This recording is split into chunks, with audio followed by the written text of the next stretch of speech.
Hello, Soul Foods. Are you ready to hear Leroy Henry read for you today? All right, let's hear it for Leroy.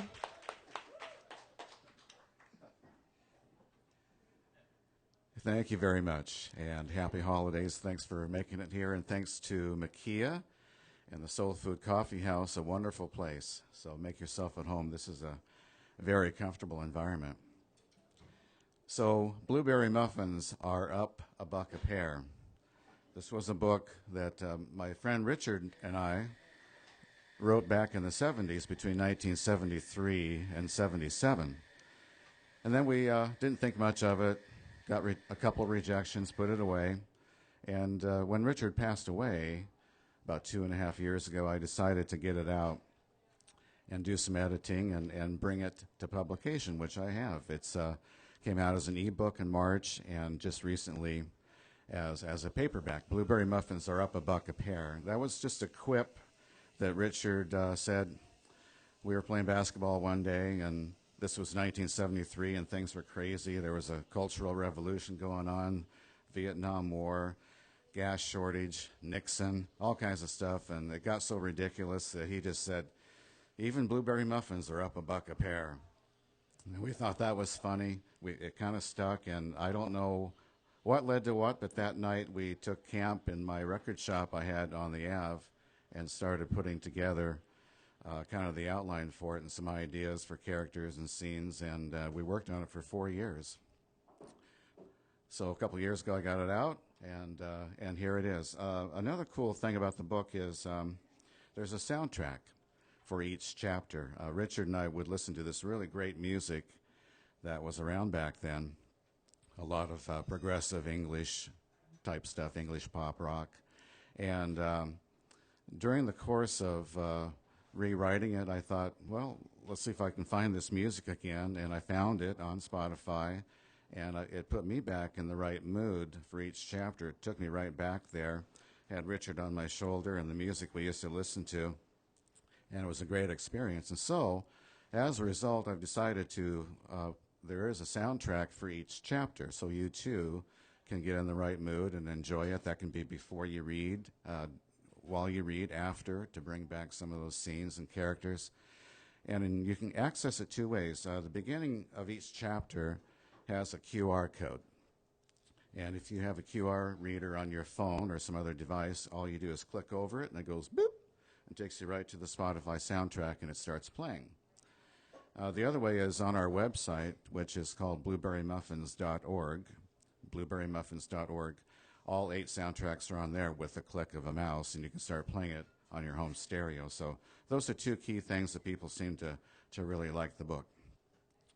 So to set it up, the book is set in 1959, but in a kind of a different kind of 1959, in a parallel universe.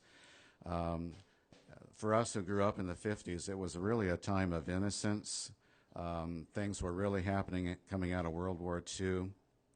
All kinds of cool inventions and all kinds of new transportation and great cars and washing machines, and everything was getting real high tech, and kids were really studious, and it was a really slow time. And it also was a time when the middle class was probably the most affluent. The 50s and 60s, they really were the middle class, and not so disparate as today. So that's the time and influence that we grew up in. And as a result, a lot of that kind of stuff comes out in the book. It's kind of Leave It to Beaver meets Alice in Wonderland, meets the Wizard of Oz, meets the Twilight Zone. So I'm going to read you a little excerpt from 3 chapters and then answer any questions, and then I'll be back at the desk and signing any copies. First, we have from People Floating in the Park. So the main character is Albert. Albert is a 77-year-old, a very youthful 77-year-old janitor at a nearby elementary school. And his best friend is Wilbur, who's 7 years old and lives down the street, and a genius. And so the two of them take all these journeys throughout this book. And there's satire, there's quite a few laughs, there's inventions, all kinds of crazy stuff. So this scene is Albert is being dropped off. He takes the wrong bus and doesn't make it to school that day to be his janitor. He ends up being left off at this park, but it's a different kind of a park. People floating in the park. Albert worked his way through rows and rows of animal-shaped topiary, winding deeper and deeper into the inner workings of the park, feeling totally enthused and content. He was especially glad that he hadn't made it to school after all today. Settling himself into the shade of a grandfather birch tree, Albert fixed his eyes down the rolling hillside.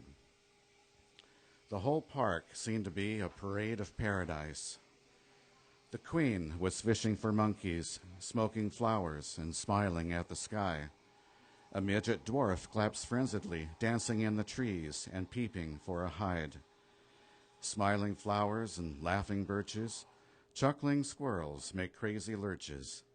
All is fun under the hysterical sun as people drift to the sky one by one. A hot rain showers, rainbows fall from the wind. Time to laugh, proclaim the flowers, pulling in their petals and releasing a grin. Underneath the flowing fountain, an old Dalmatian sits in a pool, playing his white grand piano, keeping his charm and his cool. The Grandmaster sits and plays an old favorite tune for a friend on his birthday that is coming up soon.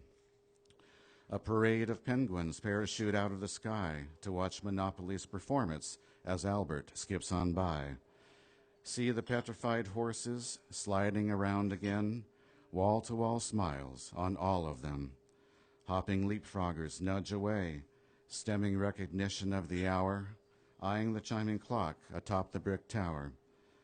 Everyone rolling like candy wrappers down whatever comes their way, avoiding penny-pinching leapfroggers, begging to get through the day.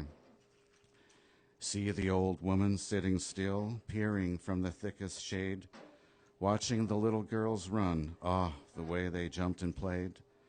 See the pies on the tablecloth spread open on the grass, for today is the town gathering for the children of the past.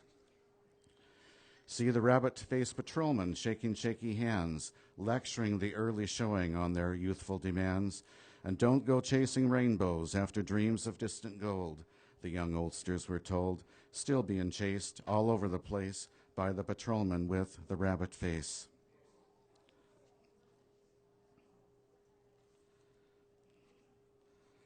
This next scene takes place the next day on Saturday. And the boys, especially the school boys and everybody, they've been real excited because this is the traveling circus from outer space. So it's a traveling circus that tours different planets, and it comes down in their town on Saturday morning. Everyone's getting really excited. And we kind of join Albert and now Wilbur as they enter the circus scene, and they're sort of being swept away in the crowd. Albert spotted Wilbur at the very front of one of the lines. Wilbur had saved him a space. Whoops. Starting over. Programs, get your programs, the one-eyed boy barked out as he turned and winked at Albert. Albert yanked one from him and strolled away to where a host of newscasters were facing cameras under intense lights. We can hardly even hear ourselves speak now, one of the reporters emphasized. We're down here just outside the fairgrounds, where an ecstatic crowd is taking in the most interesting display. I can now see some of the rides, and the gargantuan Ferris wheel is in full rotation. It's all I can do just to speak. Another newsman was overheard. The colors are like none we've ever known on this planet before, extremely intense and barely even focusable. This contraption of a circus is unbelievably massive, literally out of this world. A commentator picked up a yellow and red box and take this time out for a word from one of our sponsors, brought to you by Dr. Corncob's Grits, one of the outspoken magicians of creation. And please remember, kids, one day late's too soon, so tomorrow afternoon, be sure to put some Dr. Corncobs on your spoon, for the traveling circus from outer space is coming to your neighborhood soon. The commentator caught his breath and spun around and quipped, and the circus is also brought to you by Dr. Corncob's Fantasy Bubblegum. Blow your minds when you blow a bubble and Dr. C's face appears. Dr. Corncob's Fantasy Bubblegum comes in space-aged speckled and star-stone strawberry. For school, home, work, or play, chew Dr. Corncob's today. Albert and Wilbur leaped around in uncontrollable exhilaration as they were pushed from seemingly every conceivable angle in the outcry of humanity, looking up to the sky. Through the hypnotic strobe light haze, Albert gazed up in wonderment, and as in the wake of its glow, the craft commenced to lower its landing gear. Wilbur pointed up and wheeled off balance into the flooding lights and trampling crowd. The fanfare was deafening as the rides came into view, strobing at full speed now. The craft hovered just above the ground, and with wild, out-of-this-universe colors blinking brighter than one could ever imagine. The lights temporarily blinded Albert as they flashed and sparked. He shielded his eyes and looked across the screaming masses and noticed that most folks had their arms up over their faces, laughing with uncertainty over this hysterical scene. The children, though, were still too young to grasp what was really occurring and were running closer to the craft to watch it land. Albert had to keep running just to keep from losing sight of Wilbur, who was being swept away. Albert stopped in his tracks for one last breathtaking glance as the traveling circus from outer space touched down. The nucleus of the craft then released a long hallway extension, causing another mad rush to a ticket booth located at the end. The lines were instantly very long, and people were fidgeting with anticipation, leafing through their programs to plan ahead for what could be in store. Hold on, I'm going to grab a glass of water.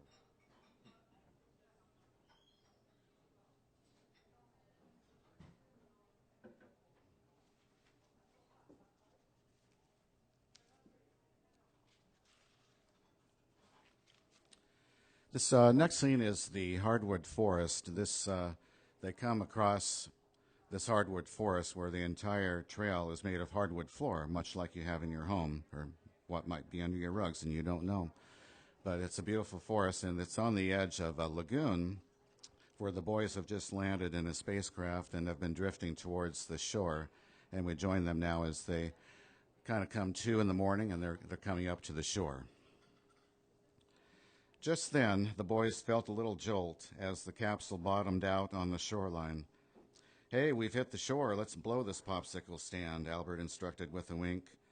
They both quickly unbuckled their safety harnesses and removed their helmets.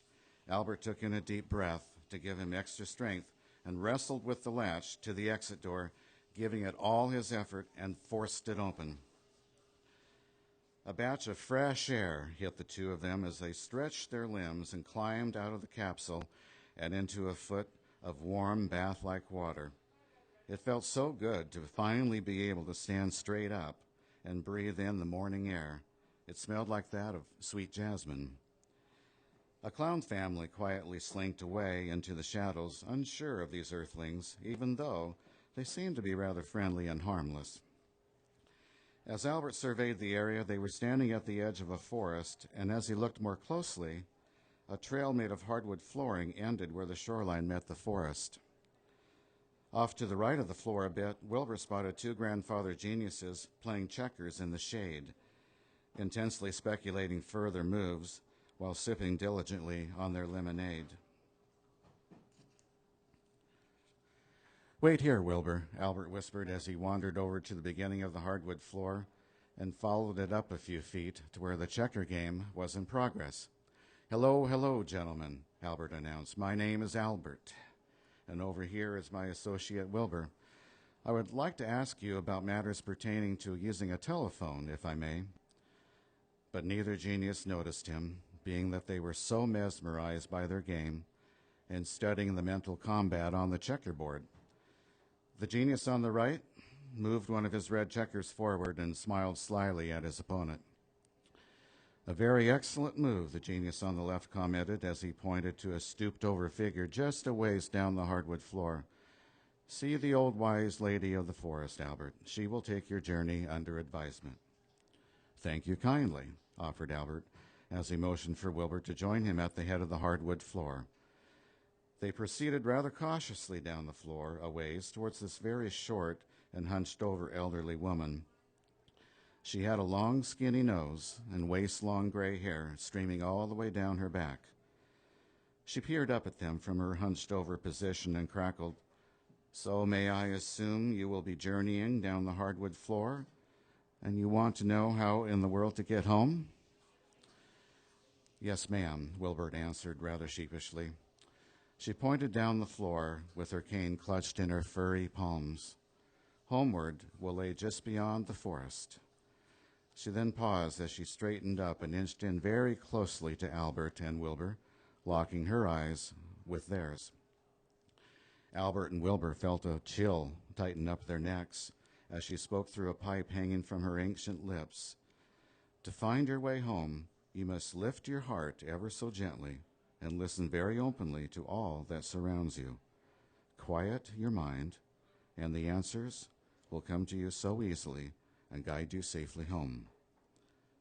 The boys stood very quietly, absorbing her words, as they watched the old wise lady of the forest turn away and then disappear into the black forest that she had probably walked time and time again over the last few centuries.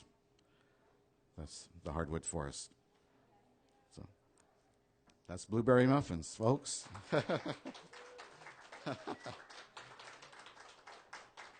Thanks for listening. Does anybody have any questions? Yeah.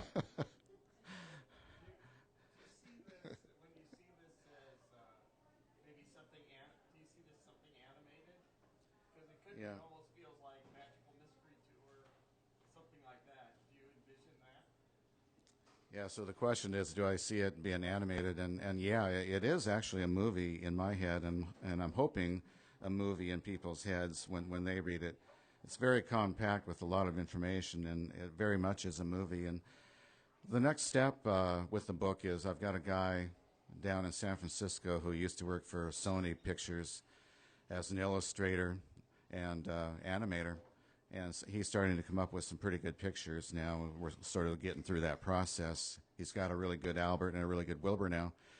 And so the plan is to put out a hardback book in about a year or so when he's done with illustrations. And then, of course, the next step is to see if we can do an animated movie.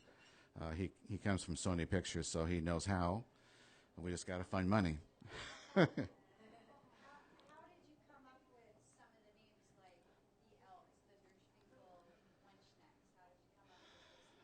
I think that was one of Richard's